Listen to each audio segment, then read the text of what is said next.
குரங்கு விடு தூது. உழைக்காமல் உண்ண வேண்டும் என்ற ஆசை பரமார்த்த குருவுக்கு ஏற்பட்டது. அதற்காக தம்முடைய புத்திகெட்ட சீடர்களுடன் ஆலோசனை நடத்தினார். குருதேவா, திருட்டுத் தொழில் செய்தால் என்ன என்று கேட்டான். மட்டி மாட்டிக்கொண்டால் உதைப்பார்களோ என்றான் மடையன்.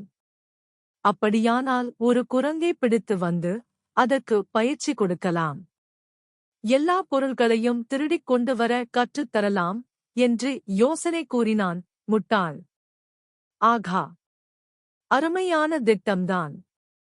ஆனால் எப்படி குரங்கை பிடிப்பது என்று கேட்டார் பரமார்த்தர். பிள்ளையார் பிடிக்க குரங்காய் முடிந்தது என்று சொல்கிறார்களே, அதன் பொருள் என்ன எனக் கேட்டான் மண்டு. நமக்கு குரங்கு வேண்டும் என்றால் முதலில் பிள்ளையாரை பிடிக்க வேண்டும். பிறகு அது தானாகவே குரங்காக ஆகிவிடும் என்று விளக்கம் சொன்னான் மூடன். இதுவும் சரிதான்.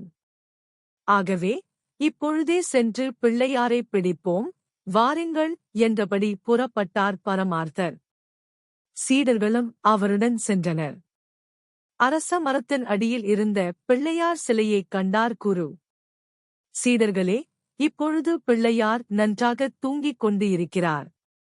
அதனால் சப்தம் போடாமல் மெதுவாகச் சென்று லபக் என்று பிள்ளையாரை பிடித்துக் கொள்ளுங்கள் என்று கட்டளையிட்டார் பரமார்த்தர்.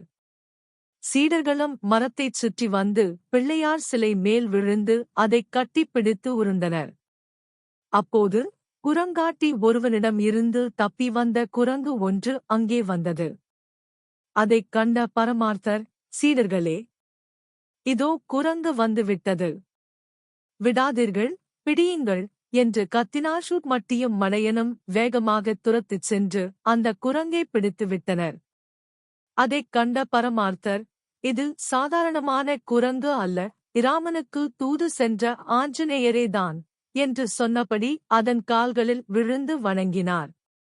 சீடர்களும் ரங்கா ரங்கா என்று கன்னத்தில் போட்டுக் கொண்டனர். மடத்துக்கு வந்து சேர்ந்ததும் நம் குரு மட்டும் அடிக்கடி சுருட்டு பிடிக்கிறார். ஆனால் அவர் சீடர்களான நமக்கோ ஒரு சுருட்டு கூட தருவதில்லை. அதனால் அவருக்கும் தெரியாமல் சுருட்டு திருடிக் கொண்டு வரும்படி குரங்கே அனுப்புவோம் என்றான் மட்டி. குரங்கே, எங்கள் குரு பிடிப்பதைக் காட்டிலும் உயர்ந்த ரகமான சுருட்டுகளை எங்கிருந்தாலும் கொண்டு வா என்று அதை ஏவி விட்டான் முட்டாள். அடுத்த நிமிடம் குரங்கு மாயமாய் மறைந்தது. 1 மணி நேரத்துக்குப் பிறகு மீண்டும் திரும்பி வந்தது. அதன் 2 கைகளிலும் நிறைய பட்டாசுகள் இருந்தன. வானக்கடைக்குச் சென்ற குரங்கு அங்கிருந்த பட்டாசுகளைச் சுருட்டு என்று நினைத்துக் கொண்டு தூக்கிக் கொண்டு வந்துவிட்டது. அதைக் கண்ட மடையன், சொன்னபடி சுருட்டுகளை சுருட்டிக் கொண்டு வந்து விட்டதே என்று மகிழ்ந்தான். ஆஞ்சநேயா, வாழ்க நீ, வளர்க உன் தொழில் திறமை என்றான் முட்டாள். பல வண்ணங்களில் இருந்த பட்டாசுகளைப் பார்த்து, நம் குருநாதர் பிடிக்கும் சுருட்டுகள் புறாவும் கருப்பு நிறம்தான். நாம் பிடிக்கப் போவதோ சிவப்பு, பச்சை, நீலம் என்று பல நிறங்களில் இருக்கின்றன என்று பெருமைப்பட்டுக் கொண்டான் மண்டு.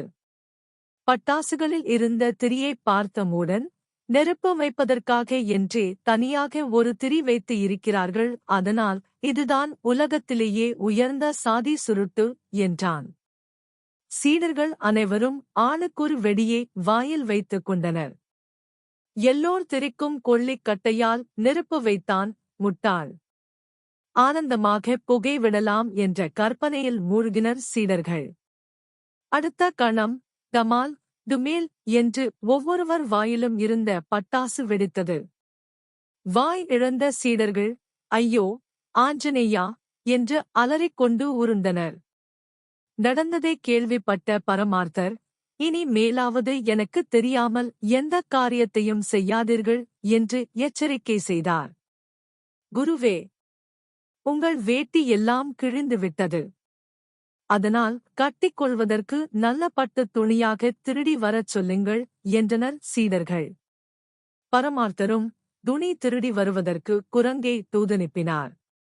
அந்நாட்டு அரண்மனைக்குள் நுழைந்தது குரங்கு. அரண்மனை குளத்தில் குளித்துக் கொண்டு இருந்தான் அரசன். படிக்கட்டுகளில் அவரது பட்டுத் துணிகளும் வைரக் கிரீடமும் வைக்கப்பட்டிருந்தன. யாருக்கும் தெரியாமல் அவற்றை தூக்கிக் கொண்டது குரங்கு. பட்டுத் துணிகளையும் வைரக் கிரீடத்தையும் பார்த்த குருவும் சீடர்களும் வியப்பு அடைந்தனர். குரங்கே, சீக்கிரமே உனக்கு கோயில் கட்டிக் கும்பிடுகிறோம் என்றான் மண்டு. பட்டு வேட்டியை குருவுக்குக் கட்டிவிட்டான் மூடன். மகுடத்தை அவர் தலையில் சூட்டினான் முட்டாள். இப்போது பார்த்தால் முடிசூடிய மன்னரைப் போல் இருக்கிறீர்கள் என்று புகழ்ந்தான் மட்டி. மீதி இருந்த வேட்டிகளை சீடர்கள் கட்டிக் கொண்டனர். வாருங்கள், இந்த அரச கோலத்திலேயே ஊர்வலம் போய் வருவோம் என்று புறப்பட்டார் பரமார்த்தர். தெருவில் இறங்கிய மறு நிமிடமே அரச காவலாளிகள் குருவையும் சீடர்களையும் கைது செய்தனர். அரசனின் பொருள்களை திருடிய குற்றத்திற்காக 10 நாள் சிறைத் தண்டனை விதிக்கப்பட்டது. குருவே, மனிதர்களால்தான் நமக்கு தொல்லை என்று நினைத்தோம். கேவலம் ஒரு குரங்கு கூட நமக்கு தண்டனை வாங்கிக் கொடுத்து விட்டதே என்று புலம்பினார்கள் சீடர்கள்.